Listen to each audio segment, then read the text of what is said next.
Motorola ആദ്യമായിട്ട് Indian മാർക്കറ്റിൽ പുറത്തിറക്കുന്ന ടാബ്ലറ്റ് അതാണ് മോട്ടോ ടാബ് G20. നമ്മൾ ഈ വീഡിയോയിലൂടെ പരിശോധിക്കുന്നത് മോട്ടോ ടാബ് G20യുടെ വിശേഷങ്ങളാണ്. അപ്പോൾ ഇതുപോലെ ഒരു ബോക്സിനകത്താണ് മോട്ടോ ടാബ് G20 വരുന്നത്. സാധാരണ മോട്ടറോളയുടെ ഒരു ടിപ്പിക്കൽ സ്മാർട്ട് ഫോണിൻ്റെയൊക്കെ ബോക്സിനെ ഓർമ്മിപ്പിക്കുന്ന തരത്തിൽ അതിന് സമാനമായിട്ടുള്ള ഒരു ബോക്സിൽ തന്നെയാണ് ഈ ഒരു ടാബ്ലറ്റും വന്നിരിക്കുന്നത്. ഞാൻ ആൾറെഡി ഈ ഒരു ടാബ്ലറ്റ് അൺബോക്സ് ചെയ്ത് ഞാൻ ഉപയോഗിച്ച് തുടങ്ങി. ഇതാണ് നമ്മുടെ മോട്ടോ ടാബ് G20. അപ്പോൾ സാധാരണ ടാബ്ലറ്റുകൾ എന്നൊക്കെ പറയുമ്പോൾ കൂടുതലും എനിക്ക് തോന്നുന്നു 10 ഇഞ്ച് 10 സംതിങ് അല്ലെങ്കിൽ ഒരു 12 ഇഞ്ച് ആ ഒരു റേഞ്ചിലായിരിക്കും സാധാരണ ടാബ്ലറ്റുകളൊക്കെ വരാറുള്ളത്. പക്ഷേ ഇവിടെ കാര്യങ്ങൾ വ്യത്യസ്തമാണ്. ഇതിൻ്റെ ഒരു സ്ക്രീൻ സൈസ് എന്ന് പറയുന്നത് 8 ഇഞ്ച് മാത്രമാണ്. അതുകൊണ്ട് തന്നെയും വളരെ കോമ്പാക്റ്റ് സൈസിലുള്ള ഒരു ടാബ്ലറ്റാണ് മോട്ടോ ഇത്തവണ പുറത്തിറക്കിയിരിക്കുന്ന മോട്ടോ ടാബ് G20. നേരത്തെ പറഞ്ഞ പോലെ ഇന്ത്യൻ മാർക്കറ്റിൽ തന്നെ ആദ്യമായിട്ടാണ് ഇത്തരത്തിൽ ഒരു ടാബ്ലറ്റുമായിട്ട് മോട്ടോറോള വരുന്നത് എന്നതും ഈ ഒരു ടാബ് G20യുടെ പ്രത്യേകതയാണ്. അപ്പോൾ ഇതിൻ്റെ ഒരു ബാക്ക് സൈഡൊക്കെ നോക്കിക്കഴിഞ്ഞാൽ ഒരു പ്രീമിയം ക്വാളിറ്റി ഫീൽ ചെയ്യുന്നുണ്ട്. കാരണം ഇത് മെറ്റാലിക് ബിൽഡാണ് ബാക്ക് സൈഡ്. ബാക്ക് സൈഡിൽ ഇതുപോലെ ഒരു സിംഗിൾ ക്യാമറയാണ് നൽകിയിരിക്കുന്നത്. നമുക്കറിയാം സ്മാർട്ട് ഫോണുകളിൽ 3, 4, 5 ക്യാമറകൾ വരുമ്പോൾ ടാബ്ലറ്റിൽ ബാക്ക് സൈഡിൽ ഒരു ക്യാമറയുടെ തന്നെ ആവശ്യമില്ല. കാരണം നമ്മൾ പുറത്തൊക്കെ പോകുമ്പോൾ സാധാരണ ടാബ്ലറ്റ് ഉപയോഗിച്ചൊന്നും ഫോട്ടോ എടുക്കുക അത്ര എളുപ്പമായ കാര്യമല്ല. എന്നിരുന്നാൽ ഫ്രണ്ട് ക്യാമറ ഇത്തരത്തിൽ ഇവിടെ നൽകിയിട്ടുണ്ട്. ഇപ്പോൾ ടാബ്ലറ്റുകൾ ഫ്രണ്ട് ക്യാമറ വളരെ അത്യാവശ്യമാണ്. കാരണം ഓൺലൈൻ മീറ്റിങ്ങുകൾക്കും ഓൺലൈൻ ക്ലാസ്സുകൾക്കും ഒക്കെ ഫ്രണ്ട് ക്യാമറ വളരെ അത്യന്താപേക്ഷിതമായിട്ടുള്ള ഒരു സംഗതിയായി മാറിക്കഴിഞ്ഞിരിക്കുന്നു. ഇതിൻ്റെ ബാക്ക് സൈഡ് നല്ല ഒരു ബിൽഡ് ക്വാളിറ്റി നമുക്ക് ഫീൽ ചെയ്യുന്നുണ്ട്. ബാക്കിൽ സാധാരണ മോട്ടറോള ഫോണുകളിലൊക്കെ കാണുന്ന പോലെ മോട്ടറോളയുടെ ആ ഒരു ബാഡ്ജിങ് നൽകിയിരിക്കുന്നതായിട്ട് കാണാം. ഇവിടെ താഴെ ഡോൾബി അറ്റ്മോസ് എന്ന് എഴുതിയിട്ടുണ്ട്. ഇത് ഡോൾബി അറ്റ്മോസ് സപ്പോർട്ടുള്ള ഒരു ടാബ്ലറ്റ് ആണ് എന്നുള്ളതിനെ സൂചിപ്പിക്കുന്നു. വലത്ത് സൈഡിലായിട്ട് ഇതുപോലെ ഇതിൻ്റെ വോളിയം റോക്കേഴ്സും പവർ ബട്ടണും കാണാം. അതുപോലെ ഇവിടെയായിട്ട് ഇതിൻ്റെ ഒരു മൈക്രോഫോൺ നൽകിയിരിക്കുന്നത് കാണാം. ഇതിൻ്റെ ഏറ്റവും താഴേക്ക് വരുമ്പോൾ ചാർജിങ്ങിന് വേണ്ടി USB Type-C ചാർജിങ് പോർട്ടാണ് നൽകിയിരിക്കുന്നത്. ഇടത് സൈഡിലായിട്ട് സിം ട്രേ കൊടുത്തിട്ടുണ്ട്. സിം ട്രേ എന്നതിനെ വിളിക്കാമോ എന്നുള്ള കാര്യത്തിൽ സംശയമുണ്ട്. കാരണം ഇതിനകത്ത് സിം അല്ല ഇടുന്നത്. ഇതിനകത്ത് നമുക്ക് മെമ്മറി കാർഡ് ഇടാനാണ് സാധിക്കുക ഈ ഒരു മോഡലിൽ. മുകളിലേക്ക് വരുമ്പോൾ 3.5mm ഓഡിയോ ജാക്ക് കണക്ട് ചെയ്യാനുള്ള പോർഷനുണ്ട്. ഇവിടെയായിട്ടൊരു സ്റ്റീരിയോ സ്പീക്കറും നൽകിയിട്ടുണ്ട്. ഡിസ്പ്ലേയെക്കുറിച്ച് പറഞ്ഞാൽ നേരത്തെ ഞാൻ പറഞ്ഞ പോലെ 8 ഇഞ്ചിൻ്റെ HD+ IPS LCD ഡിസ്പ്ലേ ആണ് ഈ ഒരു ടാബ്ലറ്റിനകത്ത് നൽകിയിരിക്കുന്നത്. അവർക്ക് ഇത് ഒരുപാട് വിലയൊന്നും ഇല്ലാത്ത, വില കുറഞ്ഞ, നമുക്ക് നമ്മുടെ പോക്കറ്റ് കാലിയാക്കാതെ നമുക്ക് വാങ്ങാൻ സാധിക്കുന്ന ഒരു ടാബ്ലറ്റാണ്. അതുകൊണ്ട് തന്നെയും ഇതിൻ്റെ പ്രൈസിങ്ങുമായിട്ട് നമ്മൾ നോക്കി വേണം ഇതിൻ്റെ ഓരോ കാര്യങ്ങളും നോക്കി കാണാൻ. ഇതിൻ്റെ വിലയെന്ന് പറയുന്നത് ഞാൻ തുടക്കത്തിൽ തന്നെ വേണമെങ്കിൽ പറയാം, 10,999 രൂപയ്ക്കാണ് മോട്ടറോള വിൽക്കുന്നത്. അതുകൊണ്ട് തന്നെ നമുക്ക് പ്രൈസിന് ഓക്കെയാണ്. ഇതിൻ്റെ ഓരോ സ്പെസിഫിക്കേഷനൊന്നും മനസ്സിലാവും. ഡിസ്പ്ലേ വന്നിട്ട് ഈ പറഞ്ഞ പോലെ അതുകൊണ്ട് തന്നെ HD+ ഡിസ്പ്ലേ ആണ് നൽകിയിരിക്കുന്നത്. ഇതിൻ്റെ ഒരു പിക്സൽ പെർ ഇഞ്ച് വന്നിട്ട് 189 ആണ്. അപ്പോൾ ഡിസ്പ്ലേ ഞാൻ ഈ ഒരു ടാബ്ലറ്റ് ഉപയോഗിച്ചപ്പോൾ മനസ്സിലായ ഒരു കാര്യം, ഭയങ്കരമായിട്ടുള്ള ഒരു ഹൈ ക്വാളിറ്റി റെസൊല്യൂഷനൊന്നും നമ്മൾ പ്രതീക്ഷിക്കരുത്.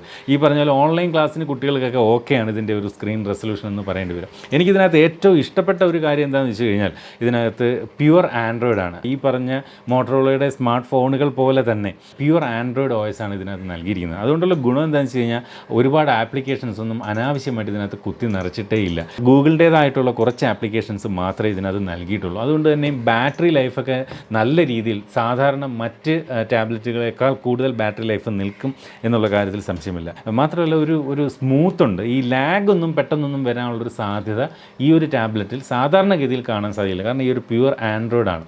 മറ്റ് ഏച്ച് കട്ടലുകളൊന്നും തന്നെ ഇതിനകത്ത് ഇല്ല എന്നുള്ളതും ഓർമ്മിപ്പിക്കട്ടെ. നമ്മൾ ഈ ഒരു ടാബ്ലറ്റിൻ്റെ ഹോം സ്ക്രീനിൽ വന്നിട്ട് ഇടത്ത് നിന്ന് വലത്തേക്ക് ഇത്തരത്തിൽ സ്വൈപ്പ് ചെയ്ത് കഴിഞ്ഞാൽ ഗൂഗിളിൻ്റേതായിട്ടുള്ള ഡെഡിക്കേറ്റഡ് ആയിട്ടുള്ള ഗൂഗിൾ കിഡ്സ് സ്പേസ്, അതുപോലെ ഗൂഗിൾ എൻ്റർടൈൻമെൻറ്റ് സ്പേസ് തുടങ്ങിയവ നമുക്ക് ഇവിടെ നിന്ന് ആക്സസ് ചെയ്യാൻ സാധിക്കും. അതായത് ഇപ്പോൾ കുട്ടികൾക്ക് കിഡ്സ് സ്പേസിലേക്ക് മാറിക്കഴിഞ്ഞാൽ അവർക്ക് കുട്ടികൾക്ക് വേണ്ടുന്ന കണ്ടൻറ്റ്, അതിപ്പോൾ യൂട്യൂബ് ആയാലും യൂട്യൂബ് കിഡ്സ് ഒക്കെ ആയിരിക്കും അതിനകത്ത് ആക്സസ് ചെയ്യാൻ പറ്റുക.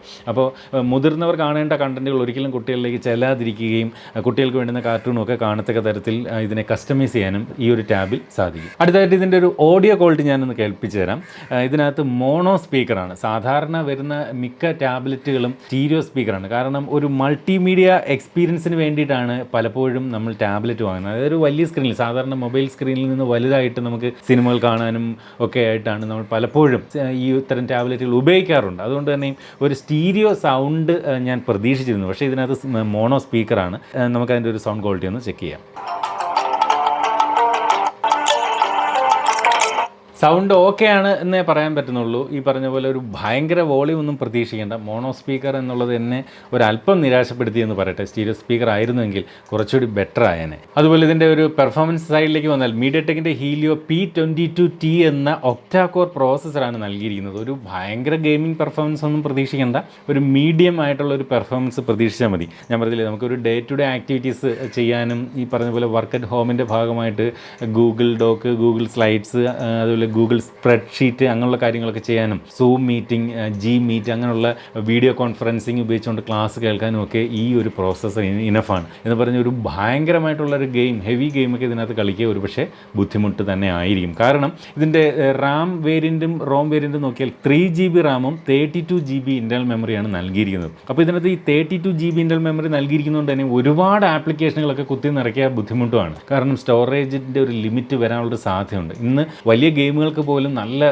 സ്റ്റോറേജ് സ്പേസ് വരുന്നത് 2GB ഒക്കെയാണ് സാധാരണ കോൾ ഓഫ് ഡ്യൂട്ടി ഒക്കെ നമുക്ക് ഇൻസ്റ്റാൾ ചെയ്യാൻ എടുക്കുന്ന ഒരു സ്പേസ് എന്ന് പറയുന്നത്. അപ്പോൾ ഈ ഒരു 32GB അതുകൊണ്ട് തന്നെ ഒരുപാട് ആപ്ലിക്കേഷനുകളെയൊക്കെ ഇൻസ്റ്റാൾ ചെയ്യാൻ ബുദ്ധിമുട്ടാണ്. ചുരുക്കി പറഞ്ഞാൽ ഒരു ലിമിറ്റ് ചെയ്തുകൊണ്ടുള്ളൊരു യൂസിന്, നമ്മളുടെ ഒരു സാധാരണ യൂസിന് കുഴപ്പമില്ല. ഈ ഓൺലൈൻ ക്ലാസ്സിനും വർക്ക് അറ്റ് ഹോമിൻ്റെ ഭാഗമായിട്ട് വർക്ക് ചെയ്യുന്നതിനൊക്കെ കുഴപ്പമില്ല. ഇതിനകത്ത് നൽകിയിരിക്കുന്ന റാം എന്ന് പറയുന്ന LPDDR4X റാമാണ് ഇതിനകത്ത് നൽകിയിരിക്കുന്നത്. ക്യാമറകളെ കുറിച്ച് പറഞ്ഞാൽ ഇതിൻ്റെ ബാക്കിൽ 5 മെഗാ പിക്സലിൻ്റെ സെൻസറാണ് നൽകിയിരിക്കുന്നത്.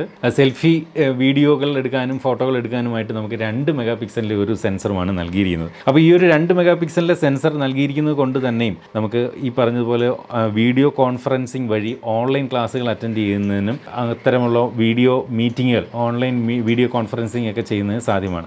2 മെഗാ പിക്സലിൻ്റേതായിട്ടുള്ള ഒരു ക്യാമറയാണ്. വലിയ കുഴപ്പങ്ങളൊന്നുമില്ല.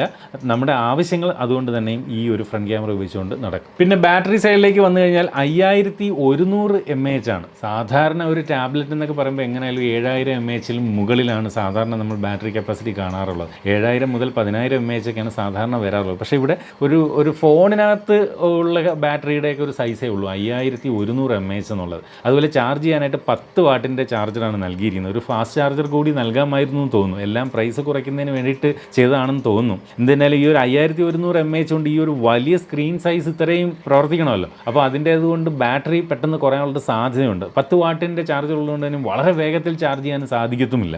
രാത്രി കാലങ്ങളിൽ ചാർജിന് ഇട്ടിട്ട് ഉറങ്ങാൻ കിടക്കുന്നവർക്ക് 10 വാട്ടിൻ്റെ ചാർജർ എന്നുള്ളത് ഒരു പ്രശ്നം ഉണ്ടാക്കുകയുമില്ല. പിന്നെ ഇതിനകത്തുള്ള ഗുണം നേരത്തെ പറഞ്ഞാൽ പ്യുവർ ആൻഡ്രോയിഡ് ആണ്. ഒരുപാട് ആപ്ലിക്കേഷൻസ് ഒന്നുമില്ല. അതുകൊണ്ട് തന്നെ ബാറ്ററി ലൈഫ് കുറച്ച് നിൽക്കും. മറ്റു കുഴപ്പങ്ങൾ ഉണ്ടാകാൻ സാധ്യതയില്ല. കാരണം ഞാൻ ഈ ഒരു ടാബ്ലറ്റ് കിട്ടിയിട്ട് ഇപ്പോൾ 1-2 ദിവസമായി. അതിനുശേഷം ഞാൻ ഇതുവരെ ചാർജ് ചെയ്തിട്ടേ ഇല്ല. ഇപ്പോഴും ഏകദേശം 20% ബാറ്ററി ഇപ്പോഴും ഇതിനകത്ത് റിമൈനിങ് ആണ്. ഞാൻ ഇത് ഓപ്പൺ ചെയ്യുമ്പോൾ 100% തൊട്ട് ഇല്ലാതായിരുന്നു. അതും ഓർമ്മിപ്പിക്കട്ടെ. ബാറ്ററി ആ ഒരു ഡ്രെയിനിങ് ഒരുപാട് പെട്ടെന്ന് ഡ്രെയിൻ ഒന്നും ആവില്ല. ഞാൻ അത് ഉപയോഗിച്ചതുമില്ല, അതും ചേർത്ത് പറയട്ടെ. ചാർജിങ്ങിന് എന്തായാലും USB Type-C ചാർജിങ് പോർട്ട് തന്നെ നൽകിയിട്ടുണ്ട്. അത് വലിയ കാര്യം. നേരത്തെ ഞാൻ ഈ പറഞ്ഞതുപോലെ ഇതിൻ്റെ പ്രൈസിംഗ് ആണ് ഇനി പറയാനുള്ളത്. 3GB 32GBയുടെ വില എന്ന് പറയുന്നത് 10,999 രൂപയാണ്. എന്നാൽ നിലവിൽ ഇതിന് നിരവധി ഓഫറുകളുണ്ട്. ചില പ്രത്യേക ബാങ്കുകളുടെ ക്രെഡിറ്റ് കാർഡ് ഉപയോഗിച്ച് കഴിഞ്ഞാൽ 10% ഡിസ്കൗണ്ട്, അതുപോലെ എക്സ്ചേഞ്ച് വഴി വേറെ ഏതെങ്കിലും ഡിവൈസ് ആയിട്ടുള്ള എക്സ്ചേഞ്ച് വരുമ്പോൾ 1000-2000 രൂപയുടെയൊക്കെ ഡിസ്കൗണ്ട്, അങ്ങനെ ഒരുപാട് ഡിസ്കൗണ്ടുകൾ നിലവിൽ ഈ ഒരു ടാബ്ലറ്റിന് നൽകിയിട്ടുണ്ട്. എന്തിനായാലും ഓക്കെ എന്ന് പറയാവുന്ന ഒരു ടാബ്ലറ്റാണ് മോട്ടോ ടാബ് G20. അപ്പോൾ ഇതുപോലെ മനോഹരമായിട്ടുള്ള മറ്റൊരു പ്രോഡക്റ്റിൻ്റെ വിശേഷവുമായിട്ട് നമുക്ക് അടുത്ത വീഡിയോയിൽ വീണ്ടും കാണാം. അതുവരെ സ്റ്റേ സേഫ്. ബൈ.